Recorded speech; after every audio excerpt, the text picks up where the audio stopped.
नमस्कार, मैं हूं संजय शर्मा। आप देख रहे हैं 4 PM न्यूज नेटवर्क। पाकिस्तान के बड़े बड़े नेताओं ने प्रेस कॉन्फ्रेंस करी और उसका लाइव प्रसारण पाकिस्तान में किया गया। मैंने वो वीडियो देखा और यकीन मानिए मेरा खून खौल गया।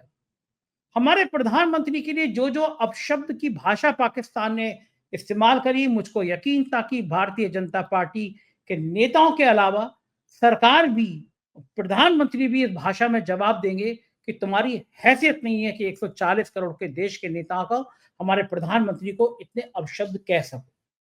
लेकिन मुझे अफसोस के कंग कहना पड़ रहा है, प्रधानमंत्री और पूरा पीएमओ कार्यालय अभी तक पाकिस्तान की उस शैली का, उस बदतमीजी का जवाब नहीं दे रहा। मुझे बड़ा दुख हो रहा है कि बिहार में भी गए प्रधानमंत्री आतंकियों को धमकी देते रहे, लेकिन पाकिस्तान का नाम नहीं लिया। मैं समझ नहीं पा रहा हूं कि पाकिस्तान का नाम लेने में अमित शाह, नरेंद्र मोदी और राजनाथ सिंह को पसीना क्यों आ रहा है। जब आप खुलेआम ये बात साबित हो रही है कि पाकिस्तान इन आतंकियों को पाल पोस रहा था, उनका शरणदाता था, पाकिस्तान का हम लोग नाम नहीं ले रहे। अलग अलग बातें कर दे रहे हैं कि ये सिंधु जल समझौता कैंसिल हो गया, यहाँ वीजा कैंसिल हो गया, लेकिन कहो ना ये बात कि पाकिस्तान शामिल है। पाकिस्तान की इतनी हैसियत हो गई, वो ये कह रहा है कि अगर भारत के लोग किसी भी तरह पाकिस्तान के किसी भी आदमी की हत्या में शामिल हुए तो भारतीय नागरिक भी नहीं बचेंगे। दरअसल वो हमारे यहाँ के कुछ भक्त जिनके दिमाग में गोबर भरा हुआ है, उनकी वजह से कह पा रहा है। पाकिस्तान में किसी बड़े आतंकी की हत्या हुई तो ये गोबर दिमाग में भरे हुए भक्त खुलेआम चिल्लाने लगते थे, देखो मोदी जी का कमाल, पाकिस्तान में घुसकर मार दिया। इस तरह के ऑपरेशन रॉ हमेशा करता रहा, लेकिन कभी कोई भक्त ऐसे चिल्लाता नहीं था। नतीजा ये हुआ कि पाकिस्तान हमारे देश के प्रधानमंत्री को इतना अपशब्द कह रहा है। प्रधानमंत्री कहाँ है?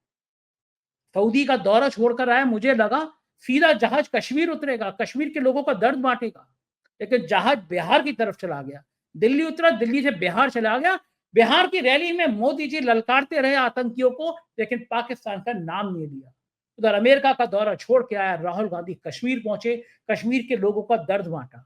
एक नेता अमेरिका से आ रहा है, कश्मीर पहुंच जा रहा है, और एक नेता सऊदी से आ रहा है, बिहार रैली करने पहुंच जा रहा है। इस देश के लोग जहां समझ रहे हैं कि अब अंतर दोनों नेताओं में क्या है।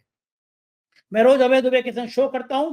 मैंने अभय दुबे से पूछा कि अब ये बात साबित हो गई है कि भाजपा का नफरती सांसद निशिकांत दुबे, जहां ये आतंकी घटना हुई उससे कुछ दूर पहले जगह पर एक आलीशान पार्टी कर रहा था, उस दौर में 13-14 अप्रैल को, जहां विदेशी महंगी शराब आई। एक एक कमरा, जिस होटल का एक एक 2-2, 3-3 लाख रुपए रोज पर है, पूरा होटल आरक्षित किया गया। कई लोगों ने सोशल मीडिया पे कहा कि वहां बड़े से बड़े दलाल मौजूद थे। तो खेल चल क्या रहा है, क्योंकि इसी कश्मीर में कुछ दिन पहले गुजरात का एक ठग, कुछ भी नहीं था, लेकिन उसने कहा कि मैं प्रधानमंत्री कार्यालय में तैनात हूं, निरी सिक्योरिटी लेकर घूमता चला गया। तो कश्मीर में किसी को होश नहीं। और यह ठग जब घूमा तब राज्यपाल, उपराज्यपाल मनोज सिन्हा के अंडर में कश्मीर था, लेकिन मनोज सिन्हा का मन अब कश्मीर में कम, उत्तर प्रदेश के मुख्यमंत्री बन जाए, इस तिकड़म में ज्यादा लगता है। तो चल क्या रहा है सरकार में? अंधेर नगरी चौपट राजा, टका शेर भाजी टका शेर खाजा। चलते हैं अभय दुबे से, इन तमाम मुद्दों पर बातचीत करेंगे। आपसे रिक्वेस्ट है, चैनल को सब्सक्राइब करना और ज्वाइन करना ना भूलें। चलिए अभय Dubey ji, 4 PM news network में स्वागत है अभय दुबे जी आपका। और आज दोपहर से मेरा मन बड़ा खिन्न है, जब से मैंने पाकिस्तान के प्रधानमंत्री और वहां के कुछ प्रमुख लोगों की प्रेस कॉन्फ्रेंस सुनी है। और मुझे लग रहा है कि आज आज ही भारत को कुछ बातों पे तय कर देना चाहिए। पाकिस्तान, जिसकी कोई हैसियत नहीं है भारत के मुकाबले में, वो हमारे प्रधानमंत्री के बारे में इतने गलत गलत शब्दों का प्रयोग कर रहा है। मेरा मानना यह है कि भारत सरकार को तत्काल इस पर प्रतिक्रिया देना चाहिए। ये अकेले प्रधानमंत्री का मामला नहीं है, ये 140 करोड़ के देशवासियों के सम्मान का मामला है। किसी मुल्क की इतनी हैसियत नहीं है कि जो भारत के प्रधानमंत्री के बारे में इतने अपशब्दों का इस्तेमाल करे। लेकिन मुझे एक दर्द और भी है, प्रधानमंत्री को अपना जहाज लेकर पाकिस्तान नहीं जाना चाहिए था। आज उन्हें शर्मिंदगी खुद आ रही होगी कि मैंने क्या गलत फैसला था कि मैं नवाज शरीफ को हैप्पी बर्थडे कहने के लिए चला गया। आज उन्हें खुद शर्म आ रही होगी जब उन्होंने अपने बारे में इतने गंदे गंदे शब्द सुने होंगे कि मैं इस मुल्क से दोस्ती कर रहा था, मैंने इस मुल्क के लोगों को उरी के हमले के बाद पहली बार आईएसआई के लोगों को बुला लिया और अपने एयरफोर्स के स्थान दिखा दिए। कितना झुके हम लोग पाकिस्तान के आगे। तो बदले में पाकिस्तान की इतनी हैसियत हो गई कि वो प्रधानमंत्री को हत्यारा और 2000 मौतों का जिम्मेदार और क्या क्या कह रहा है। क्या आज भारत को इसका जवाब कड़े शब्दों में नहीं देना चाहिए था? कैसे इतनी हैसियत हो गई? और हमारे प्रधानमंत्री बिहार में रैली में आतंकवादियों को धमकी देते रहे, उन्होंने पाकिस्तान का नाम नहीं लिया। मोदी जी क्यों डर रहे हैं पाकिस्तान से? सीधा सीधा जवाब क्यों नहीं विदेश मंत्रालय दे पा रहा है प्रधानमंत्री की बेइज्जती का? जी बहुत गुस्सा आ रहा है मुझे। आपको क्या लगता है? संजय जी, मैंने भी ये प्रेस कॉन्फ्रेंस सुनी है, करीबन 56-57 मिनट लंबी ये इस प्रेस कॉन्फ्रेंस का वीडियो सोशल मीडिया पर वायरल हो रहा है, और मुझे भी ये सब सुनकर बहुत दुख हुआ और मुझे क्षोभ भी पैदा हुआ, और मुझे इस बात को देख काफी अचरज है कि अभी तक भारत सरकार ने इसका कुछ सुव्यवस्थित जवाब नहीं दिया। ये प्रेस कॉन्फ्रेंस तो कल हुई होगी मेरे ख्याल से, जहां तक मेरा विचार है। आज वो वीडियो सुनने को मिला, उसमें तो जो लोग नरेंद्र मोदी के बारे में जो बातें कह रहे हैं, उन बातों को मैं तो दोहरा नहीं सकता। और भारत की तरफ से उन सब का जवाब मिलना चाहिए। कुछ बातें तो ऐसी हैं जिनके बारे में तीन बातें जो मैं यहाँ जिक्र कर सकता हूँ उन बातों का। एक बात तो ये है कि जो इंडस वाटर ट्रीटी जो सरकार ने निलंबित मुलतवी की है, वो उनका कहना है कि वो नहीं कर सकती, ये भारत सरकार के अधिकार क्षेत्र के बाहर की बात है। एक तो इसका जवाब दिया जाना चाहिए। दूसरा उन्होंने दूसरी बात उन्होंने ये कही है जो बहुत महत्वपूर्ण है। उन्होंने कहा है कि नैरेटिव का युद्ध भारत के साथ है, वो हमने जीत लिया है। हमारे साथ संयुक्त राष्ट्र है, हमारे साथ दुनिया के दूसरे तमाम देश हैं, और हम चीन हमारे दोस्तों में दोस्त है। हमें जब जरूरत पड़ेगी तो हम चीन से मदद मांग लेंगे। अभी हालांकि हम बिना उस चीन की मदद के ही सब काम कर लेंगे अपना, ये उन्होंने दावा किया है। तो अपने मुंह से उन्होंने बहुत सी डींगें मारी हैं, और जो फालतू घटिया किस्म की बातें हैं उनका जवाब दिए बिना भारत को चाहिए कि जो सब्सटेंशियल इश्यूज हैं, जो ठोस मुद्दे हैं इस प्रेस कॉन्फ्रेंस के, उसका जवाब दें। और नरेंद्र मोदी को जिस तरीके से व्यक्तिगत रूप से अपमानित किया गया है, उसका भी उनको कड़ा जवाब मिलना चाहिए। अगर ये जवाब नहीं मिलेगा तो क्योंकि ये पाकिस्तान के उप प्रधानमंत्री इशआक डार के मौजूदगी में उनके सामने हुई ये सारी बात। इस पूरी बातचीत में इशआक डार खुद भी शामिल रहे। उनके अटॉर्नी जनरल थे, जिनको वजीर खारिजा बोलते हैं, शायद वो उसका मतलब हुआ विदेश मंत्री, वो भी थे। और बहुत 4-5 बड़े लोग बैठे हुए थे वहां पर पाकिस्तान के, और वो सब बातचीत कर रहे थे। उसके बाद पत्रकारों ने उनसे कई सवाल पूछे, उन सवालों के बाकायदा जवाब दिए गए। तो कुल मिलाकर और जिस तरीके से वो वीडियो भेजा गया है पाकिस्तान की तरफ से, पाकिस्तानी चाहते हैं कि उस वीडियो को सब लोग देखें। उसमें बिहार की रैली का भी उन्होंने जिक्र किया, प्रधानमंत्री की बिहार की रैली का भी उन्होंने जिक्र किया उन लोगों ने। तो ये मामला, और उन्होंने ये भी कहा कि भारत ने अभी तक हमारा नाम आधिकारिक रूप से नहीं लिया है, ये भी माना उन्होंने। यानी वो खुद कह रहे हैं कि भारत ने हमारा नाम आधिकारिक रूप से नहीं लिया है, और फिर वो मोदी के ऊपर इस तरह का हमला कर रहे हैं, मोदी जी के ऊपर। ये अपने आप में बहुत आपत्तिजनक है। और अगर भारतीय जनता पार्टी की सरकार, विदेश मंत्रालय, रक्षा मंत्रालय, या जो भी कहें आप, अगर इसका कड़े से कड़ा जवाब नहीं दिया गया तो ये काफी बेइज्जती वाली बात हो जाएगी। अभय जी, नाम क्यों नहीं ले रहे हैं? नाम लेने में क्या डर है? प्रधानमंत्री ने बिहार में रैली करी, आतंकवादियों को ये कर देंगे, आतंकवादियों को वो कर देंगे। पाकिस्तान का नाम लेने में इतना डर क्यों? किस चीज का भय, किस चीज का खौफ है? क्या चीन से खौफ खा रहे हैं? अरे हमारे स्वाभिमान से ज्यादा बड़ी बात क्या होगी? हमारे 28 लोगों की मौत हुई, उसके मौत के दर्द से बड़ा दर्द क्या होगा? पाकिस्तान का नाम नहीं ले पा यही ताज्जुब है। भारतीय जनता पार्टी की प्रवक्ता तो खूब जम के ले रहे हैं नाम, प्रधानमंत्री नहीं ले पा रहे जी। हाँ, प्रधानमंत्री नहीं ले रहे ना। प्रधानमंत्री, गृह मंत्री, रक्षा मंत्री, अगर ये तीन हस्तियां जो हैं बड़ी, इनको नाम लेना चाहिए। क्या पाकिस्तान के खिलाफ, पाकिस्तान के इस मामले में शामिल होने के भारत के पास ठोस सबूत नहीं है? क्या बात क्या है भाई? या तो ये है कि जैसे ही वो नाम लेंगे पाकिस्तान उसका आधिकारिक रूप से खंडन करेगा, जो अभी भी कर रहा है खंडन। अभी नाम नहीं लिया है तभी से उसने खंडन करना शुरू कर दिया है। और वो कह रहा है कि हर फ्रंट के ऊपर लड़ेंगे इनसे। उसने ये भी आरोप लगाया है कि भाई बलूचिस्तान में जो उसके खिलाफ चल रहा है, वो आतंकवाद चल रहा है, वो भारत उसको प्रोत्साहन दे रहा है। तो इस तरह की बहुत सारी बातें कही हैं उन्होंने। तो भारत की विदेश नीति, हाँ, और ये जो कनाडा वाला मसला हुआ, जिसका ट्रूडो ने उस मसले को उठाया, उसके बाद अमेरिका वाला मसला हुआ, पन्नू वाला मसला, इन सब मसलों का भी उन्होंने जिक्र किया। अरे अभय जी, अब जी एक लाइन कही, पाकिस्तान ने बहुत फायरिंग की है इस प्रेस कॉन्फ्रेंस में। एक लाइन उन्होंने कही, हमारे भक्त लोग भी तो ना मूर्ख है ना, इन भक्तों के दिमाग में गोबर भरा हुआ है। वहां पे पाकिस्तान में कभी कोई आतंकी मारा गया तो भक्त लोग शुरू हो जाते थे कहने के लिए, लिखते रहते ट्वीट, देखो हमने घर में घुस के मार दिया आतंकी, मोदी जी जिंदाबाद, मोदी जी घर में घुस के चुपचाप मरवा देते हैं। अरे रो वो इस तरह के काम करते रहते हैं, पहले भी करते रहे, आजादी की बात से करते रहे हैं। एजेंसियां होती इस बात की हैं कि कभी किसी को कहीं जाकर असर कर दिया, लेकिन ऐसे भक्तों की टोली, ऐसे मूर्खों की टोली मैंने कभी नहीं देखी। पाकिस्तान में कोई आतंकी मारा है, पूरे पूरे भक्त, और ऐसे भक्त जिनको प्रधानमंत्री खुद फॉलो करते हैं, उन्होंने गाना शुरू कर दिया, देखो हमने पाकिस्तान में घुस के मार दिया। और आज उन्होंने कहा कि अगर पाकिस्तान के किसी भी आदमी की मौत में, किसी भी आदमी की हत्या में भारत का हाथ शामिल हुआ तो बचेंगे फिर भारतीय नागरिक भी नहीं। इन भक्तों की मूर्खता की वजह से पूरे देश में, आप सोचिए जो भारत पाकिस्तान में भारतीय रह रहे हैं, इनके मूर्खतापूर्ण बयानों से, मूर्खतापूर्ण बातों से तो उनकी जान खतरे में है। और शायद यही कारण है कि भारत थोड़ा संकुचा रहा है, लेकिन ये तो देश के स्वाभिमान का मामला है। डंके की चोट पे कहना चाहिए ना कि अगर भारत के एक भी नागरिक पे खरोच भी आ गई तो पाकिस्तान का अस्तित्व नहीं बचेगा। पाकिस्तान का नाम ही नहीं ले रहे हैं। नहीं, मुझे भी ताज्जुब है, पाकिस्तान का नाम नहीं ले रहे हैं। चीन ने इस घटना की आलोचना नहीं की है, चीन का भी नाम नहीं ले रहे हैं। मेरा तो मानना है कि पाकिस्तान का भी नाम लेना चाहिए, चीन का भी नाम लेना चाहिए। भारत को अगर चीन के साथ आर्थिक संबंध बढ़ाने हैं, व्यापार समझौते चीन के साथ करना है या कुछ इस तरह करना है, तो अपनी शर्तों पर करेगा भारत। वो राजनीतिक मोर्चे पर अपमान झेल के थोड़ा ना करेगा भारत।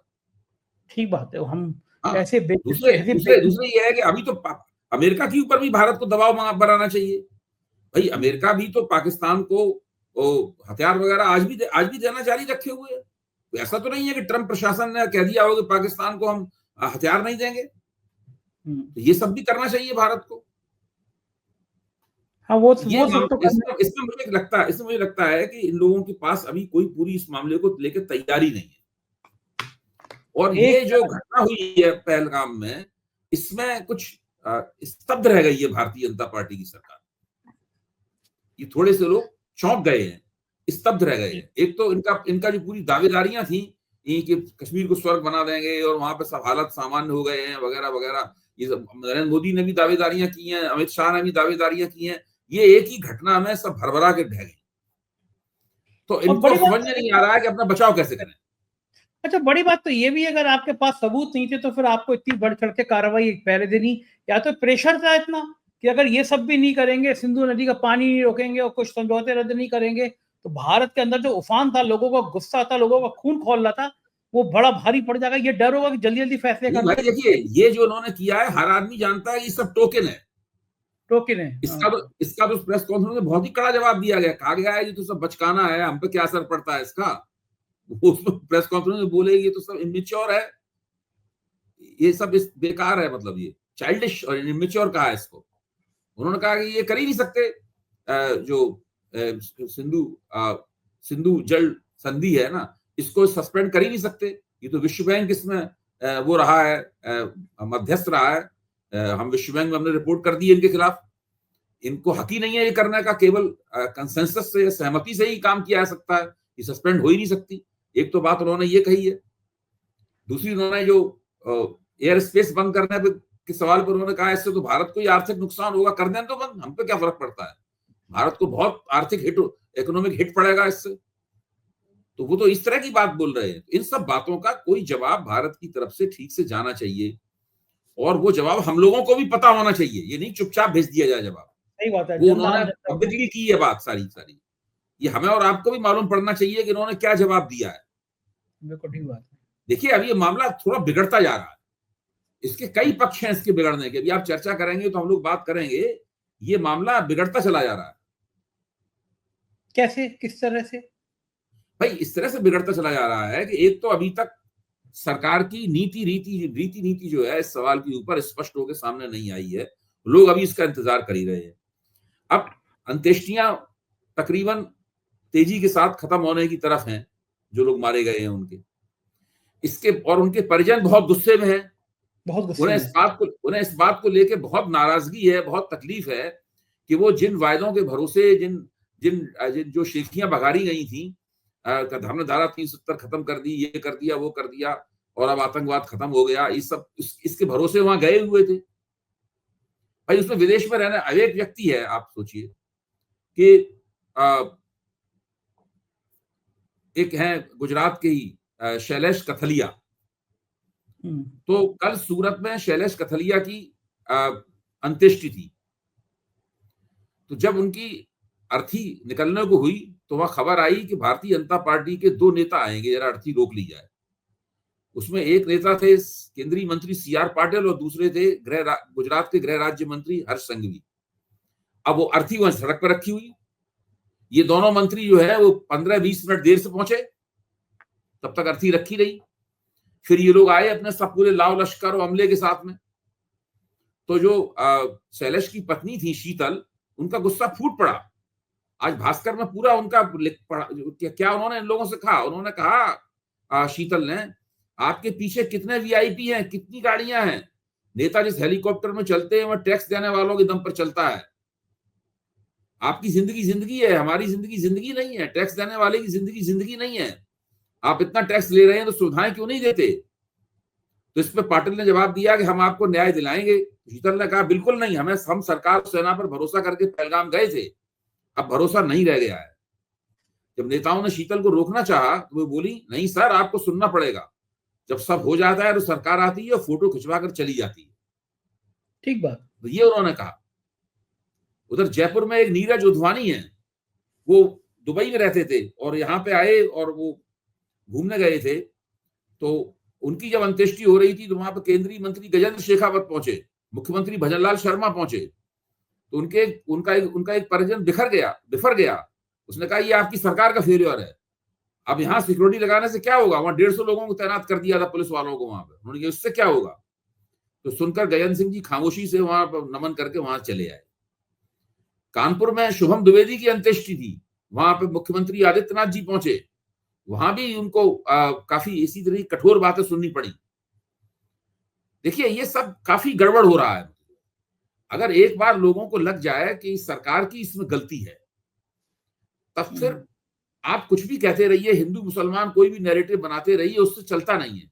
उधर पहलगाम में लोगों ने क्या किया है कि लोग सड़क पर निकल आए हैं, वहां के स्थानीय लोग सड़क पर निकल आए हैं, हाँ पहलगाम में। और वो बहुत ही गम और गुस्से का इजहार कर रहे हैं, प्रदर्शन कर रहे हैं, पाकिस्तान और आतंकवादियों के खिलाफ लगातार बोल रहे हैं। वो कह रहे हैं हमारे मेहमानों को हमारे घर में आके मार दिया, इससे कोई बुरी बात नहीं हो सकती। तो इन सब चीजों से भी जो हिंदू मुसलमान ये लोग चला रहे थे, वो उसमें बहुत दिक्कत हो रही है। अरे ओवैसी ने ये ऐलान किया कि आज जब मुसलमान नमाज पढ़ने गए शुक्रवार को कि आप काली पट्टी जाएंगे, आतंकवाद का विरोध करेंगे।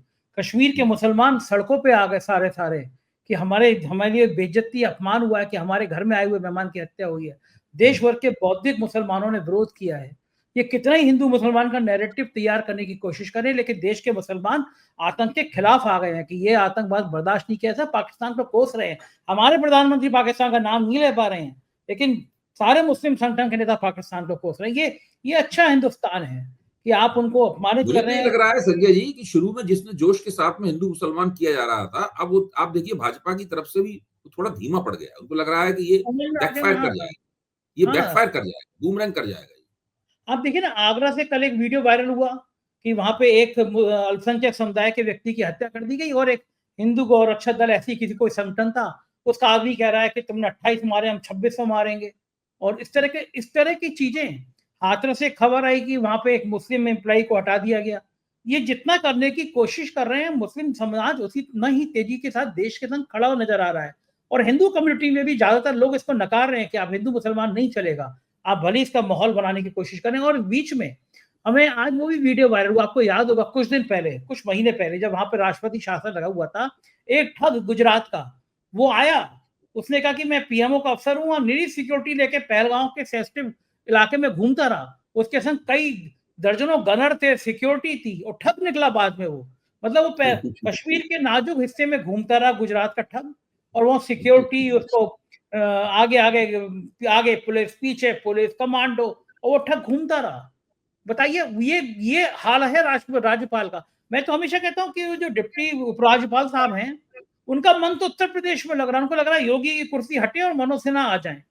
उनके भ्रष्टाचार के किस्से सतपाल मलिक ने मुझे बताया, पूर्व गवर्नर थे, इतने ज्यादा भ्रष्टाचार के किस्से मनोज सिन्हा के गाए जा रहे हैं। उनको जो लगता है उन्होंने वहां पे ठेकेदारी में ज्यादा इंटरेस्ट लिया बजाय कानून का पालन करने में। इस बीच में अभय दुबे जी भारतीय जनता पार्टी के एक नफरती सांसद हैं, जो वो अपनी नफरत की जबान खोलते हैं तो वो किसी को बख्शते नहीं है। सुप्रीम कोर्ट का जज हो या फिर वो मीडिया के लोग, उन्होंने अपनी इस गंदी जबान के चक्कर में बहुत ज्यादा विवाद पैदा किए हैं, पूरे देश भर में विवाद पैदा किए हैं। लेकिन अब बड़ी भयंकर बात सामने आ रही है। एक मैं ट्वीट पढ़ के बता रहा हूँ आपको। ये आईपी सिंह हैं, समाजवादी पार्टी के प्रवक्ता, इन्होंने ट्वीट किया है।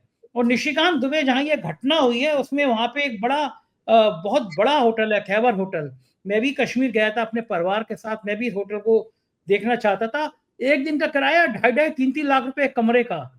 तो आईपी सिंह ने ट्वीट किया है, मैं ट्वीट पढ़ के सुना रहा हूँ। उन्होंने निशिकांत दुबे की फोटो लगाई है।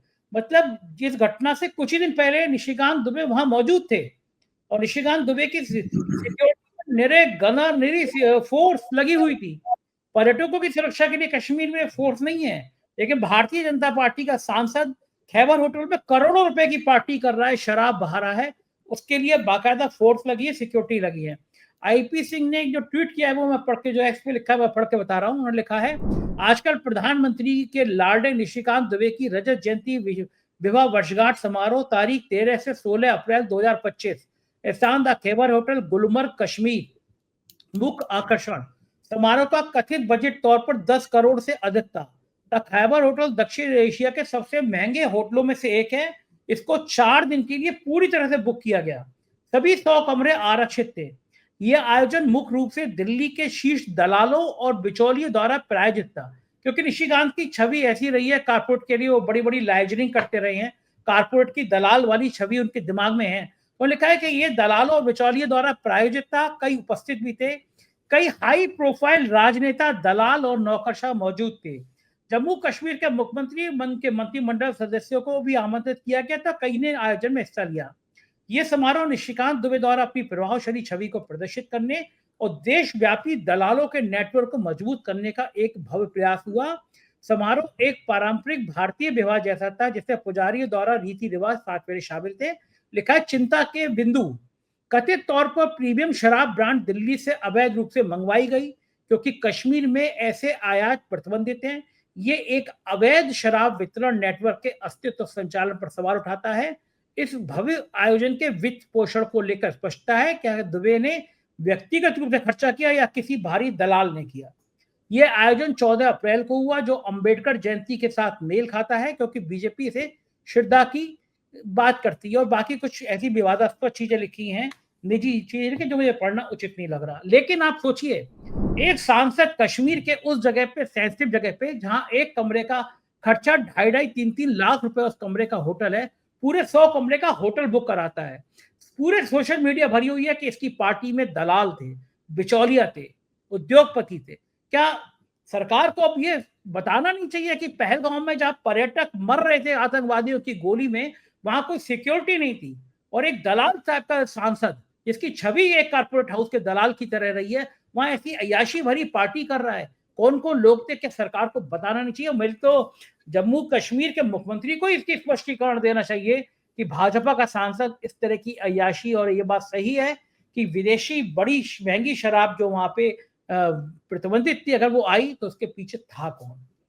क्या कहेंगे आप भाजपा सांसद? 2 बातें मैं कहना चाहूंगा। आपने जो बातें कही हैं वो बहुत ज्यादा विचारणीय हैं और काफी विचलित कोई भी व्यक्ति सुनेगा, जैसे लोकतांत्रिक प्रक्रियाओं की शुचिता में और लोकतांत्रिक राजनीति की शुचिता में विश्वास है, तो वो काफी विचलित हो जाएगा।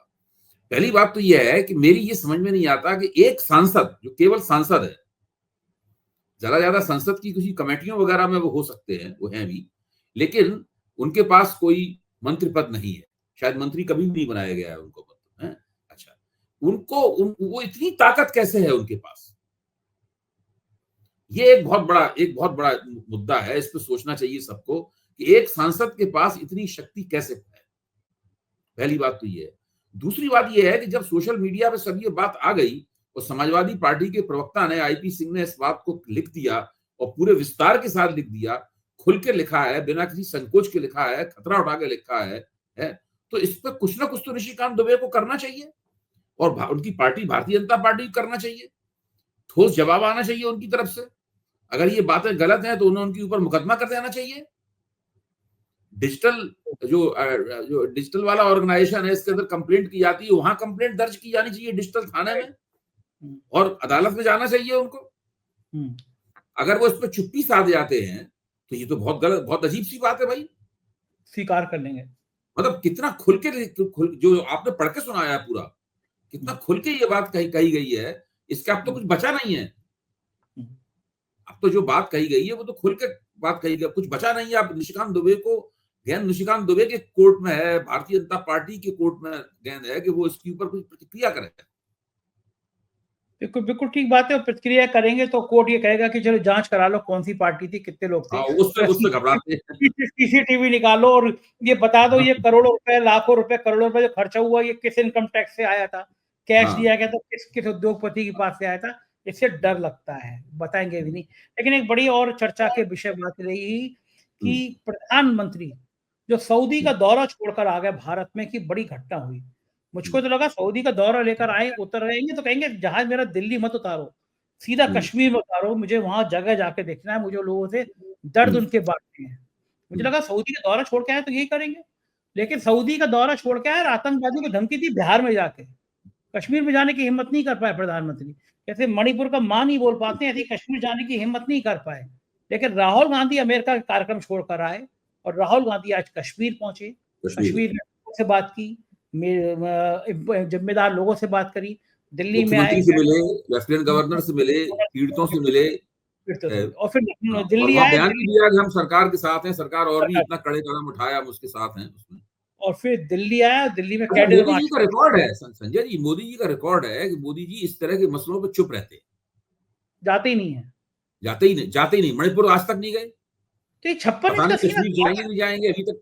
ये 56 इंच का सीना आता किस काम में है अगर मणिपुर नहीं जाओगे? उनकी शैली अजीब तरह की है। देखिए, चीन ने लद्दाख में जमीन दाब रखी है, विदेश मंत्रालय का प्रवक्ता उसको स्वीकार कर रहा है, मोदी जी उसमें कुछ नहीं बोलते, खामोश रहे। पन्नू वहां पर भारत के राष्ट्रीय सुरक्षा सलाहकार को अदालत में खींच रहा है और अपने ये भी कह रहा है अपने इस्तिगासे में कि मोदी जी प्रधानमंत्री नहीं रहेंगे, उनको भी फरीक बनाएगा। मोदी जी इसके ऊपर कुछ भी नहीं बोलते। अब पाकिस्तान के जो उप मुख्यमंत्री ने, उनकी मौजूदगी में जो मोदी जी के साथ गाली गलौज की गई है, उस पर देखिए मोदी जी क्या बोलते हैं, या मोदी जी सरकार क्या बोलती है। भाई अब तो बहुत ज्यादा हो गया है, भारत के तो बोलना चाहिए। और राहुल गांधी मणिपुर भी हो आए हैं, राहुल गांधी कश्मीर भी पहुंच गए, मोदी जी लापता है। जांच की जानी चाहिए कि मोदी इस वक्त क्या है। मोदी कल तो बिहार में थे, आज उन्होंने क्या काम किया, आज उन्होंने देश का क्या काम किया मोदी जी? मोर को दाना खिलाया, फेवरेट काम। ये मसला जो है ना, बहुत खास तरह का कुछ ना कुछ तो जवाब पाकिस्तान की प्रेस कॉन्फ्रेंस का मोदी जी की तरफ से, किसी प्रवक्ता की तरफ से आना चाहिए। खुद दे दे, भाषण देने में संजय जी कि उनको ऐसी बातें वहां कही गई हैं बहुत कि उनको दोहराया नहीं जा सकता।